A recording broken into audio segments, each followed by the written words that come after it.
It was a quiet evening in the small town of Pine Ridge, where life moved slowly and everyone knew each other. People were settling into their routines, some preparing dinner, others chatting on porches or watching TV inside cozy homes. The sun had dipped below the horizon, leaving behind a sky painted in deep shades of orange and purple before fading into darkness. Everything seemed peaceful, almost too perfect. But beneath this calm surface, something terrible was about to unfold. On the outskirts of Pine Ridge stood an old warehouse that had been abandoned for years. Its walls were cracked, its windows shattered, and weeds grew wildly around it. To most people, it was just another forgotten building, a relic of the town's past. But for Marcus Johnson, a young black man trying to make ends meet, it was a place of opportunity. He worked odd jobs wherever he could find them, and tonight he had taken up a temporary gig cleaning out the warehouse for a local contractor who wanted to sell the property. It wasn't glamorous work, but Marcus didn't complain. He needed the money to support his family, especially his younger sister, who dreamed of going to college one day. As Marcus worked late into the night, sorting through piles of junk and sweeping dust-covered floors, he noticed a faint smell of smoke. At first he dismissed it, thinking maybe someone nearby was burning leaves, but then he heard a loud crackling sound coming from upstairs. His heart skipped a beat as he realized what it meant. Fire. Panic set in when he saw flames licking at the edges of the doorway leading to the second floor. Within seconds, thick, black smoke filled the air, making it hard to breathe. Marcus grabbed his phone and dialed 911, shouting into the receiver, "There's a fire! I'm trapped in the old warehouse on Maple Street." The operator assured him help was on the way, but every second felt like an eternity. Flames spread rapidly, consuming everything in their path. The heat became unbearable, forcing Marcus to retreat further into the building. He tried breaking a window to escape, but the glass was reinforced, and his hands bled from the effort. Desperation clawed at him as he screamed for help, hoping someone outside would hear him. Back in town, sirens wailed as firefighters rushed toward the scene. Neighbors gathered along the street, watching in horror as towering flames engulfed the warehouse. Some prayed silently while others shouted encouragement, urging Marcus to hold on. Fire trucks screeched to a halt and crews jumped into action, assessing the situation. They quickly determined the structure was dangerously unstable due to years of neglect. Beams groaned under the weight of collapsing ceilings and sparks flew like fireworks into the night sky. Inside, Marcus clung to hope, clinging to the belief that rescuers would save him. But as minutes ticked by, reality hit hard. Through cracks in the wall, he saw firefighters standing back, hesitant to enter. One of them spoke into a radio explaining that the risk was too great. Another shook his head, muttering something about limited resources. Marcus couldn't believe what he was seeing, or rather, not seeing. No one was coming for him. Outside, witnesses began whispering among themselves. Someone pointed out how few firefighters actually entered the building despite multiple trucks arriving. Others noted the lack of urgency compared to previous emergencies they'd seen. Then came the chilling realization. Marcus wasn't being treated like everyone else. A young woman named Sarah who lived nearby yelled at the firefighters, demanding they do more. "He's still in there," she cried. "You can't just leave him." But her pleas fell on deaf ears. Instead, officials cordoned off the area, claiming it was unsafe for anyone to go inside. As flames continued to rage, Marcus's screams grew weaker until they faded altogether. Neighbors wept openly, convinced he wouldn't survive. For what felt like hours, all they could do was watch helplessly as the warehouse burned to the ground. Just when it seemed all hope was lost, something miraculous happened. Amidst the chaos, a massive beam collapsed near Marcus, creating a narrow opening in the rubble. Summoning every ounce of strength left in his body, he crawled through the debris, inch by agonizing inch. Smoke stung his eyes and his lungs burned with each shallow breath, but he refused to give up. Finally, after what felt like forever, he emerged from the wreckage covered in soot and blood, barely conscious. Paramedics rushed to his side, stabilizing him before loading him onto a stretcher.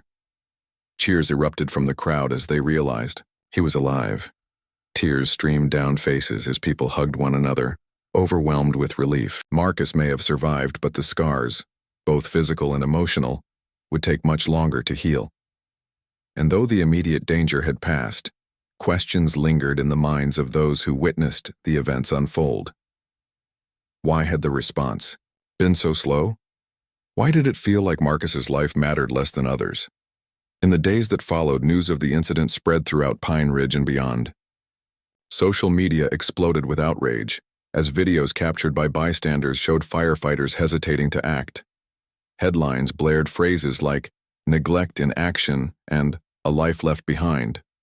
Conversations turned heated, with some defending the decision not to risk lives unnecessarily, while others condemned the blatant disregard for human life. What should have been a straightforward rescue operation had become a symbol of systemic inequality. For Marcus, lying in a hospital bed hooked up to machines, the world outside felt distant and surreal. His burns required multiple surgeries, and doctors warned recovery would be long and painful. Yet even in his weakened state, anger simmered beneath the surface. He replayed the events in his mind over and over again, haunted by the image of firefighters standing idle while he fought for survival. How could they abandon him like that? Was his life really worth so little? Visitors came and went, offering words of comfort and encouragement. Friends brought flowers, family members held vigils, and strangers sent letters expressing solidarity. But none of it erased the pain or answered the questions gnawing at him. Deep down, Marcus knew this wasn't just about him. It was about countless others who had faced similar injustices. This wasn't an isolated incident. It was part of a larger pattern. Despite the trauma, Marcus found solace in sharing his story. At first, it started as journal entries scribbled on scraps of paper during sleepless nights. He wrote about the fire, yes, but also about growing up poor in Pine Ridge, about the subtle and not-so-subtle ways society marginalized people like him. Words poured out of him effortlessly, raw and unfiltered. Slowly, these writings evolved into something bigger, a testament to resilience, a call to action. When local activists caught wind of Marcus's story, they reached out, eager to amplify his voice. They encouraged him to speak publicly, to turn his personal tragedy into a catalyst for change. At first, Marcus hesitated. Public speaking terrified him, and he worried about backlash. But the more he thought about it, the clearer it became. Staying silent wasn't an option. If he didn't fight back, who would? And so, Marcus made a decision that would alter the course of his life, and perhaps the lives of many others. With newfound determination burning within him, he vowed to expose the truth, no matter the cost. The fire may have left him scarred, but it also ignited a spark inside him, a spark that refused to be extinguished. Little did he know, this was only the beginning of a journey that would challenge everything he thought he knew about justice, courage, and the power of one person to make a difference. The weeks that followed the fire were some of the hardest in Marcus Johnson's life. Physically, he was a wreck, his body covered in burns, bandages wrapped tightly around his arms, chest, and face. The doctors told him it would take months, maybe even years, for his wounds to heal completely. Some scars would never fade. But the physical pain wasn't the worst part. It was the emotional toll, the anger, the betrayal, the sense of being abandoned by the very people who were supposed to protect him. Every time he closed his eyes, he saw the flames, heard the crackling wood, and felt the suffocating smoke choking him. And then there were the faces of the firefighters outside the warehouse, standing idle while he fought for his life inside. Marcus didn't sleep much during those early days in the hospital. When he did manage to drift off, nightmares jolted him awake, drenched in sweat and gasping for air.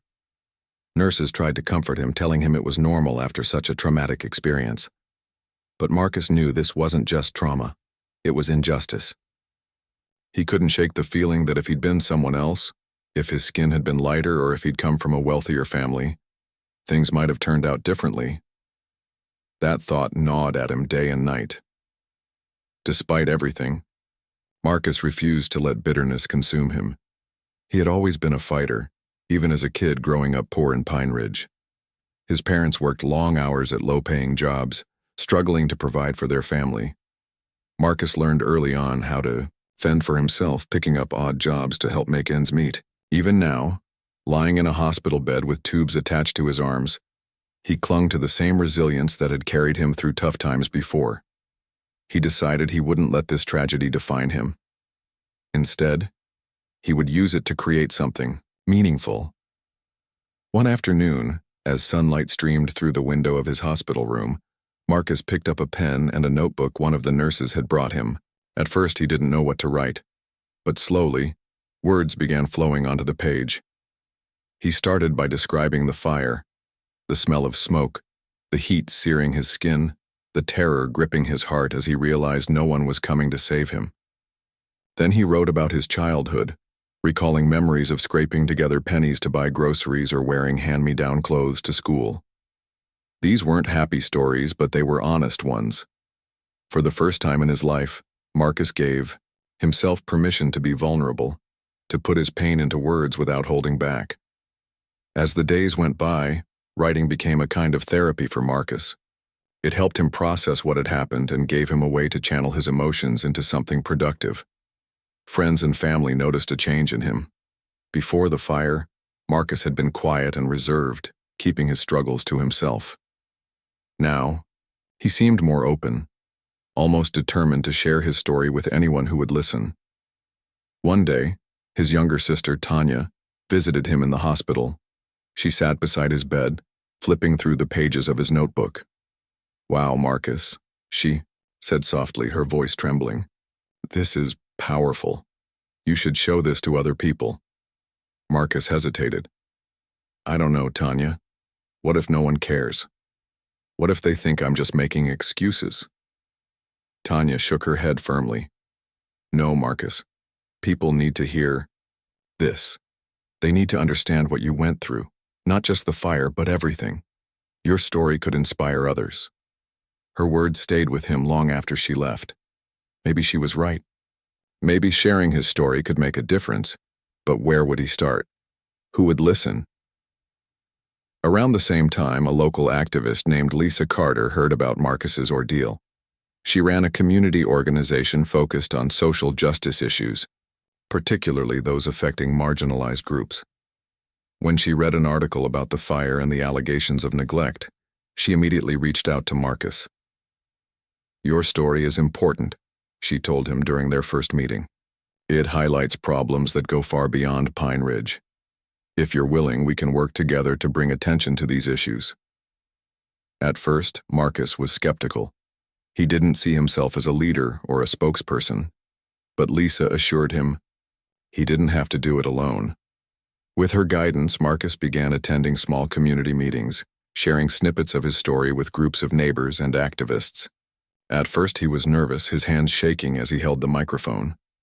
But as he spoke, he noticed people leaning forward, hanging on his every word. They nodded in agreement, wiped away tears, and applauded when he finished. For the first time, Marcus realized his voice mattered. People cared, not just about him, but about the bigger picture his story represented. Encouraged by the positive response, Marcus started documenting his journey more seriously. He expanded his journal entries into essays, detailing not only the fire but also the systemic inequalities he believed contributed to his near-death experience. He wrote about racism, poverty, and the ways society often fails its most vulnerable members.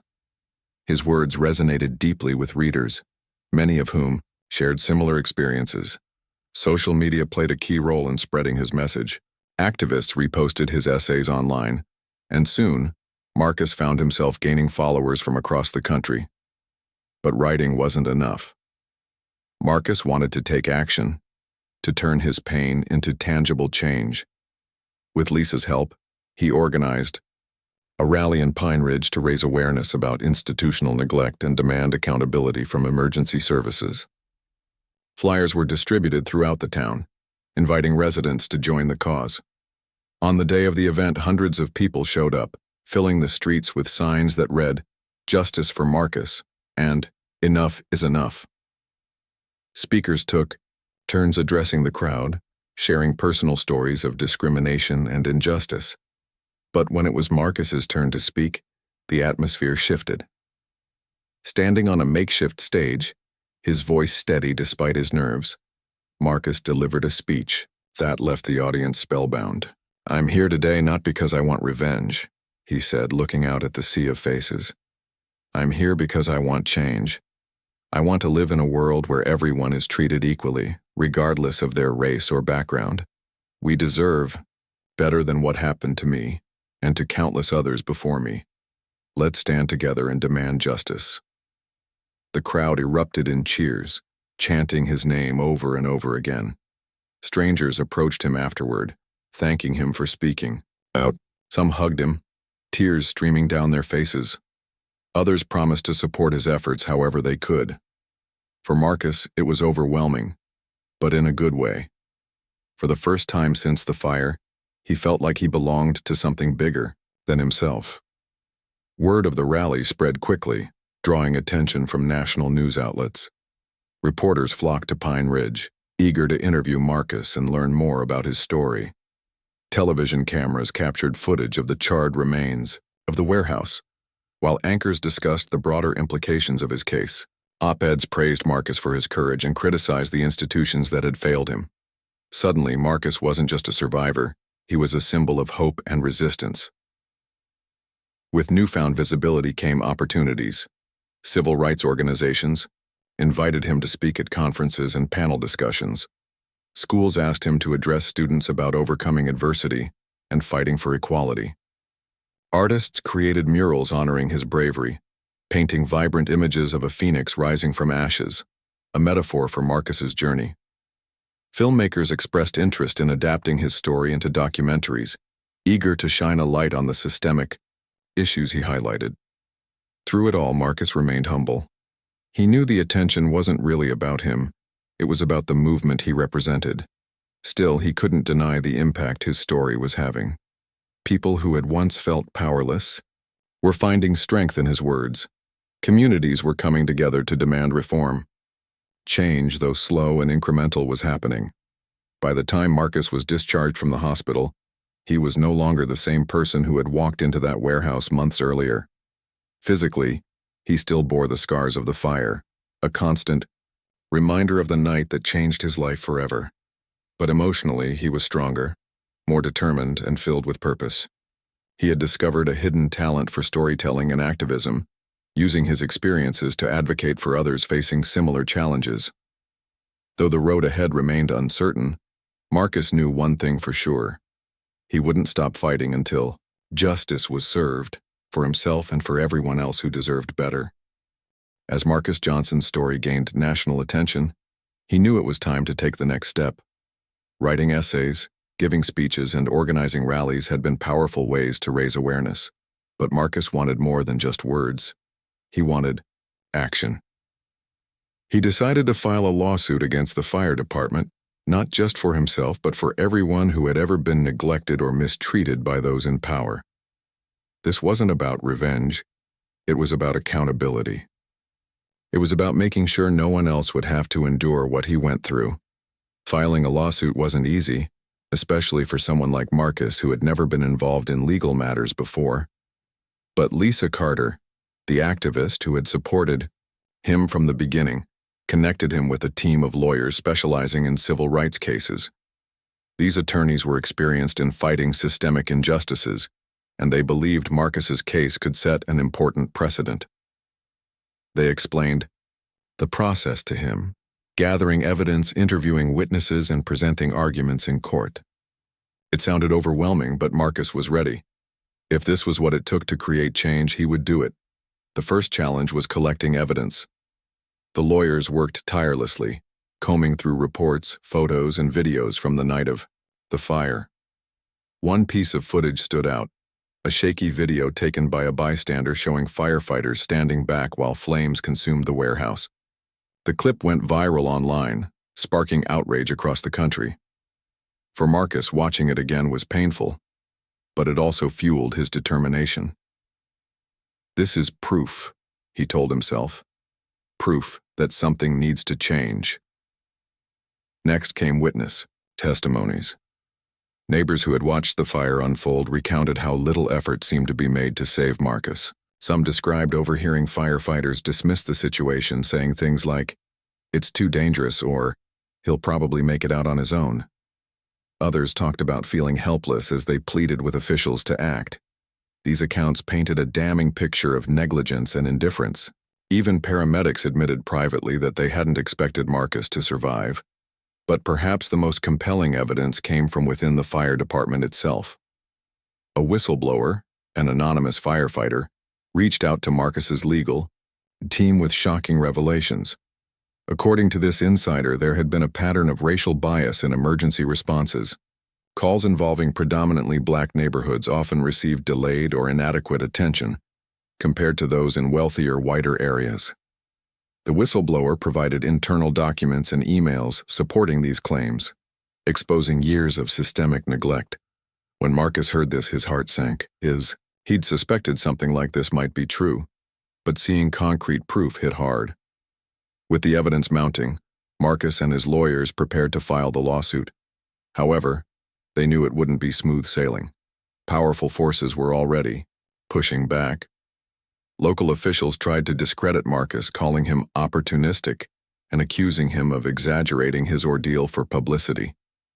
Some media outlets ran stories questioning whether the fire could have been prevented at all, subtly shifting blame onto Marcus for working late in an unsafe building. Others suggested he should simply move on instead of dragging the town into a legal battle. Despite the criticism, Marcus refused to back down. He understood why people might try to silence him. It was easier to ignore the problem than confront it. But ignoring injustice didn't make it go away. Every insult, every attempt to undermine him only strengthened his resolve. If they're attacking me, he thought, it means I'm doing something right. The lawsuit officially launched a few weeks later, sending shockwaves through Pine Ridge and beyond. Headlines blared phrases like "firefighter neglect exposed" and "victim fights back against systemic bias." Support poured in from all corners of the country. Civil rights organizations rallied behind Marcus, offering resources and expertise. Celebrities used their platforms to amplify his message, urging fans to stand with him.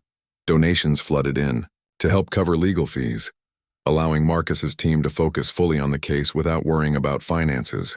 However, the backlash intensified as well. Anonymous threats began arriving at Marcus's home and workplace. Someone spray-painted hateful messages on his front door, and strangers hurled insults whenever he appeared in public. Even some friends distanced themselves, fearing association with controversy. Through it all, Marcus leaned on his family and close allies for support. His sister Tanya became his rock, reminding him daily why they were fighting. "You're stronger than them," she would say. "Don't let them win." Amidst the chaos, Marcus continued speaking out. He traveled to cities across the country, sharing his story at rallies, conferences, and universities. At each event, he emphasized the importance of accountability and reform. "This isn't just about me," he repeated. "It's about ensuring our systems treat everyone fairly, regardless of race or background. We can't wait for change to happen, we have to demand it." His efforts inspired others to come forward with their own stories of neglect and discrimination. A woman from another state shared how her disabled son had died after paramedics delayed responding to a medical emergency. A man recounted being ignored during a house fire because his neighborhood was considered high risk. Each story added weight to Marcus's case, reinforcing the need for systemic overhaul. Back in Pine Ridge, tensions escalated as the trial date approached. The town divided into two camps, those who supported Marcus and those who defended the fire department. Arguments erupted at grocery stores, school board meetings, and even family dinners. Some residents feared the lawsuit would bankrupt the town, while others argued it was long overdue. Emotions ran high, and Marcus found himself at the center of it all. Through it all, Marcus remained steadfast. He spent hours preparing with his lawyers, reviewing documents, rehearsing testimony, and strategizing for every possible outcome. He knew the trial wouldn't be easy. There would be tough questions, uncomfortable moments, and attempts to twist his narrative. But he also knew the truth was on his side. No matter what happened in court, he had already achieved something remarkable, shining a light on systemic failures and inspiring countless others to join the fight for justice. Finally, the day of the trial arrived. Courtrooms are often tense places, but this one buzzed with anticipation. Reporters packed the benches, microphones at the ready. Supporters filled the gallery, wearing buttons that read, "Justice for All." Opposing counsel sat confidently at their table, flanked by representatives from the fire department. And then there was Marcus, seated beside his lawyers, calm yet resolute. As the judge called the courtroom to order, Marcus took a deep breath. This was it. The moment he had been working toward for months. The prosecution presented its case first, laying out the evidence piece by piece. They showed the viral video of firefighters hesitating outside the warehouse, played recordings of 911 calls pleading for help, and displayed charts highlighting disparities in emergency response times. Witnesses testified under oath, recounting harrowing details of the night and condemning the lack of urgency shown by authorities. When the whistleblower took the stand, the room fell silent. Their testimony revealed years of institutional bias, leaving jurors visibly shaken. When it was Marcus's turn to speak, the courtroom grew still. Rising slowly from his seat, he walked to the stand and faced the jury. His voice trembled slightly at first, but as he spoke, it grew steadier. He talked about the fire, yes, but also about growing up poor and black in America. He described the fear and anger he felt when he realized no one was coming to save him. Most importantly, he explained why he was fighting, not just for himself, but for future generations. "I'm here today because I want to believe in a better world," he said, looking directly at the jurors.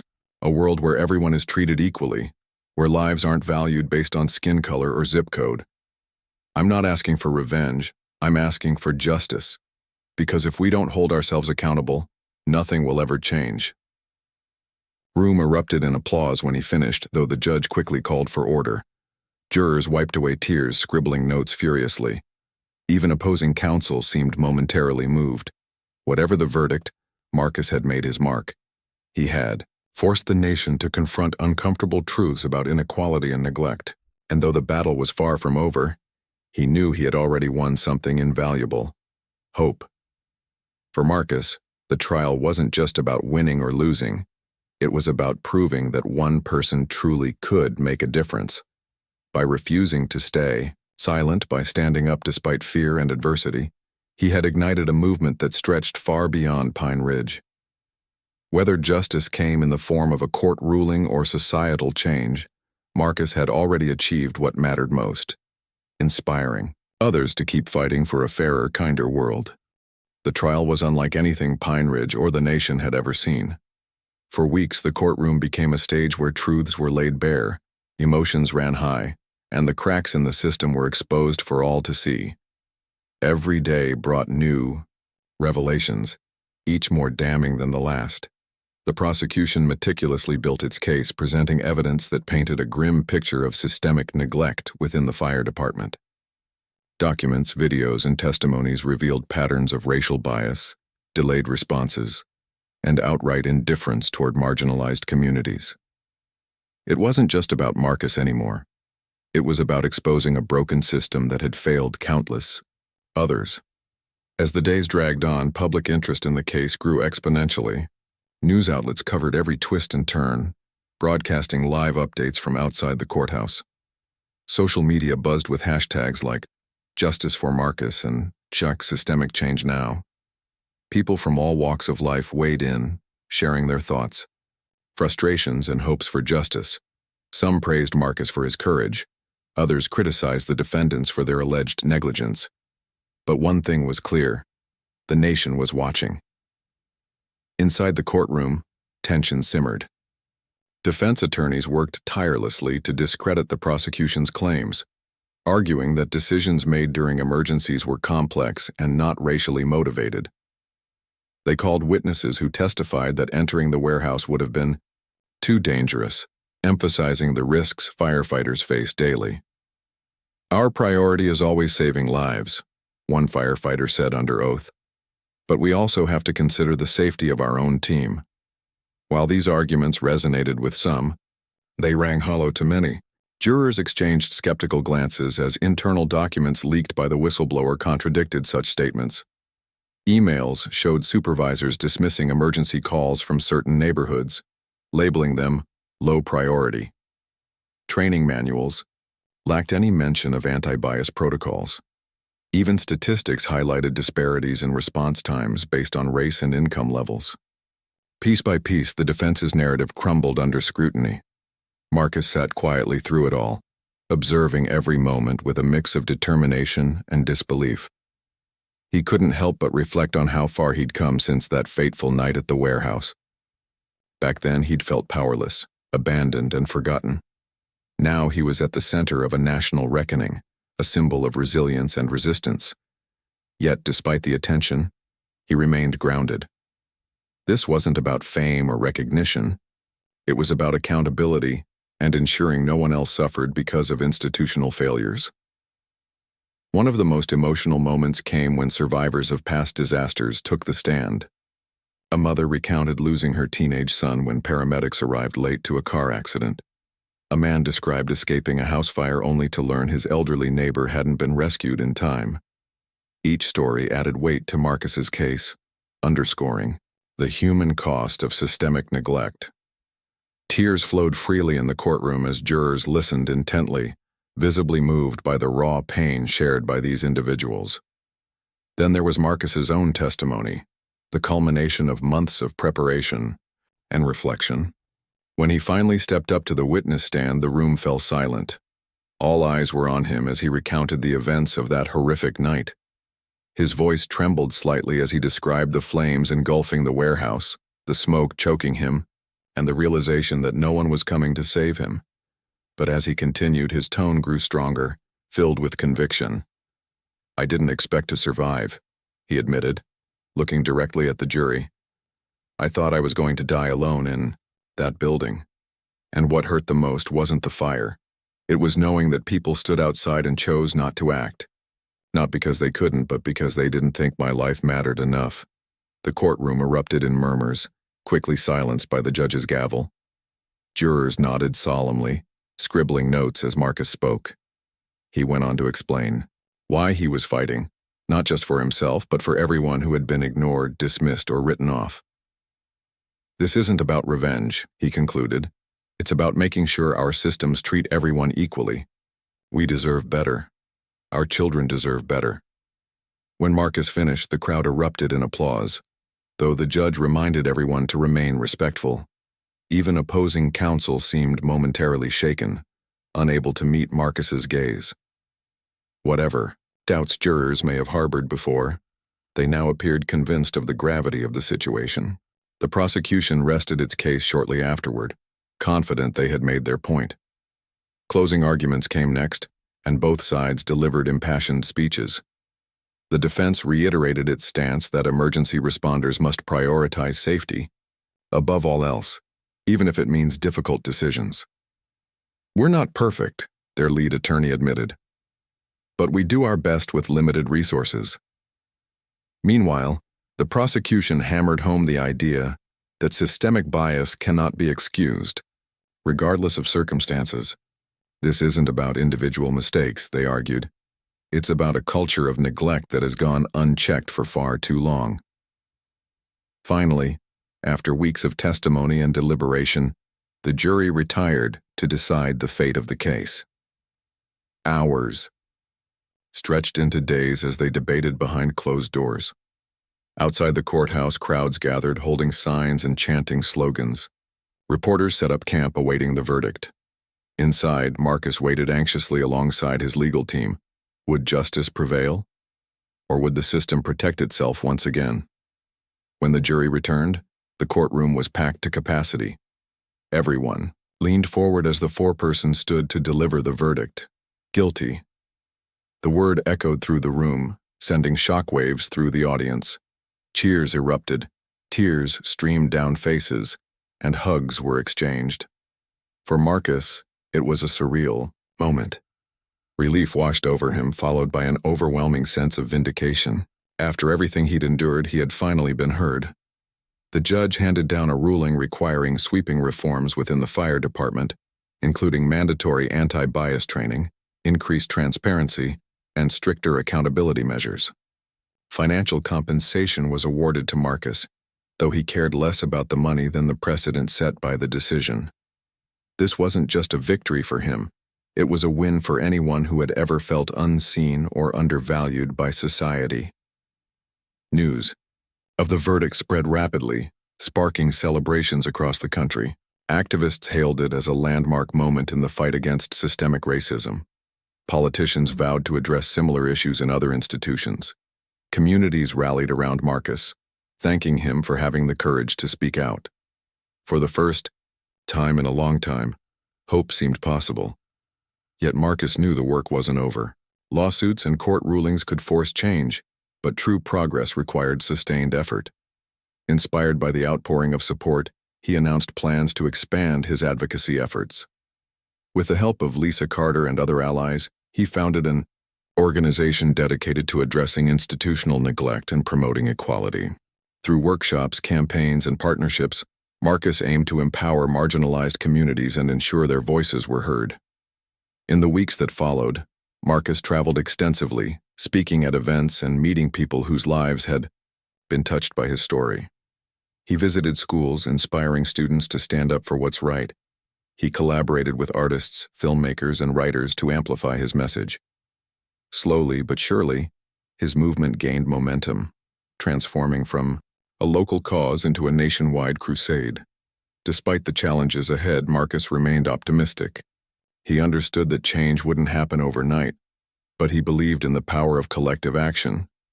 By refusing to stay silent, by standing up despite fear and adversity, he had proven that one person truly could make a difference. And, as he looked out at the sea of supporters cheering him on, he knew he wasn't alone. Together, they were building a future where justice wasn't just a dream, it was a reality worth fighting for. Years passed since the trial, and Marcus Johnson's name became synonymous with resilience, justice, and hope. What started as a personal tragedy had grown into something much larger, a movement that inspired thousands to demand fairness and equality. The fire that nearly claimed his life now stood as a symbol of survival, not just for Marcus, but for anyone who had ever felt abandoned by society.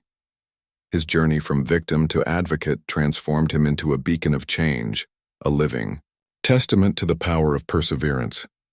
Marcus's organization, Rising Phoenix Alliance, flourished beyond his wildest dreams.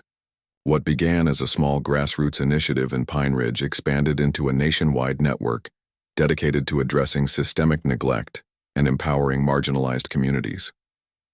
Through workshops, campaigns, and partnerships, the Alliance tackled issues ranging from racial bias in emergency services to economic disparities in healthcare and education. Marcus traveled tirelessly, speaking at conferences, town halls, and universities, sharing his story and urging others to take action. Everywhere he went, people listened, not just because of what he had endured, but because of the solutions he offered. One of the most impactful programs launched by Rising Phoenix Alliance was its training initiative for first responders. Recognizing that institutional reform required more than just policy changes, Marcus worked closely with experts to design anti-bias workshops tailored specifically for firefighters, paramedics, and police officers. These sessions focused on fostering empathy, challenging stereotypes, and emphasizing the importance of treating every individual with dignity and respect. Participants left inspired, many vowing to carry these lessons into their daily work. Over time, reports of discriminatory practices declined significantly in departments that adopted the program. But Marcus didn't stop there. He understood that lasting change needed to start young, so he partnered with schools to create curriculum modules teaching students about social justice and activism. Teachers used his story as a case study, encouraging kids to think critically about inequality and brainstorm ways to make their communities better. Art projects, essays, and classroom discussions brought his message to life, sparking conversations that extended far beyond school walls. Parents thanked Marcus for giving their children role models they could relate to, people who looked like them and faced challenges similar to their own. The impact of Marcus's advocacy reached far beyond Pine Ridge.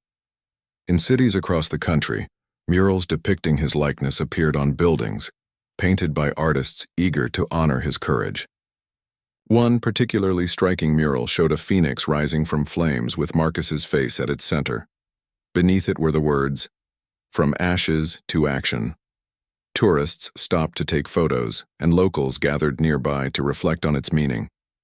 For many, it served as a reminder of how far they'd come, and how much farther they still had to go.